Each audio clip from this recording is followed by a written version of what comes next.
I have about 300 pounds of corrugated plastic sitting in my garage right now. It was likely all on its way to landfills or incinerators. Now it's waiting to be given new life. There's more corrugated plastic around my house and yard, already converted into useful things. All of my corrugated plastic stockpile are signs discarded by a single real estate company. Their office has been closed for weeks now as a non-essential business, and I assume that new signs are not currently being made. They let me know the days that they normally put them out, and of course, there were days that I missed. I'm pretty sure I was not the only person who was picking up signs from that company before they closed their office. And yet, sheets of corrugated plastic filled my garage much more quickly than I could use them. My ongoing challenge is to invent new and creative ways to make them useful again. There are many other real estate agencies in my area. There are probably several in yours. Chances are good that you can find one willing to let you take their discarded signs. Other kinds of business use signs made from corrugated plastic as well. By reusing corrugated plastic, you can prevent it from being pollution. You can prevent it from entering the earth, air, or water of our environment. The earth via landfills, the air via incinerators, and the water however it is that plastic enters our oceans. When I made a pet carrier, I made use of about 4.5 pounds of plastic, and I avoided consuming about 5 pounds of plastic by not buying a pet carrier. I saved about $32 by making a pet carrier instead of buying one. When I made a house for my cat, I made use of about 9 pounds of plastic that was on its way to a landfill or incinerator, and I avoided consuming the roughly 12 pounds of plastic in a pet house I could have bought. I saved about $50. The real estate agency I get my signs from does put them out for recycling. I don't collect them from the dumpster. I collect them from behind the recycling bin. Reusing them is better than recycling them, of course. But most plastic is not recycled, even if it is collected for recycling. Here's what I learned recently about plastic recycling. I'll keep it short. Metals can be recycled an unlimited number of times.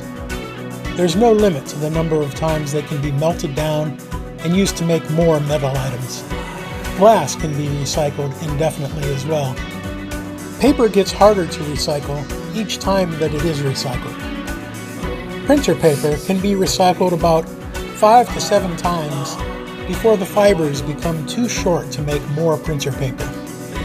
At that point, it can be made into a paper slurry and turned into things like newspaper or egg cartons.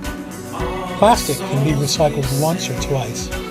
Even the most recyclable plastics cannot normally be used to make the things that they were. Plastic bottle caps, for example, are turned into something else, often some sort of fabric. Fabrics made from plastic are a dead end. They cannot be recycled. Most plastic reaches this dead end after being recycled one time, in some cases twice. But most plastic doesn't even get recycled once. Plastic is expensive to recycle. Of the 35.5 million tons of plastic produced in 2017, only 8.4% of it was eventually recycled, according to the Environmental Protection Agency. This isn't because people don't put their plastic into their recycling, but because recycling companies very often just send it on to the landfill. Bioplastics can be melted down and used to make new plastic items indefinitely. There are things about bioplastics that make them interesting and even promising. Unfortunately, most curbside recycling programs don't take bioplastics currently, and bioplastics could be as bad or worse for the environment as fossil fuel plastics for various reasons. So for plastic, reuse is even more important than for things like aluminum or glass. Working toward alternatives to all forms of plastic is probably a good thing to do, but there are still huge numbers of corrugated plastic signs on their way to landfills right now.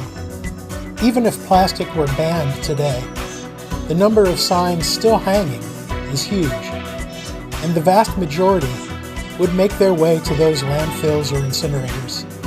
Of course, a plastic ban is unlikely to happen anytime soon. Corrugated plastic will continue to be used and discarded in large amounts. We can be creative and save money and reduce our own consumption by using this free material as we divert the plastic from the landfills and the incinerators and into a useful place in our lives. Thanks for watching. I hope it's been a good trip. Please like, comment, and subscribe, and click the bell to be sure that you're notified of my next video.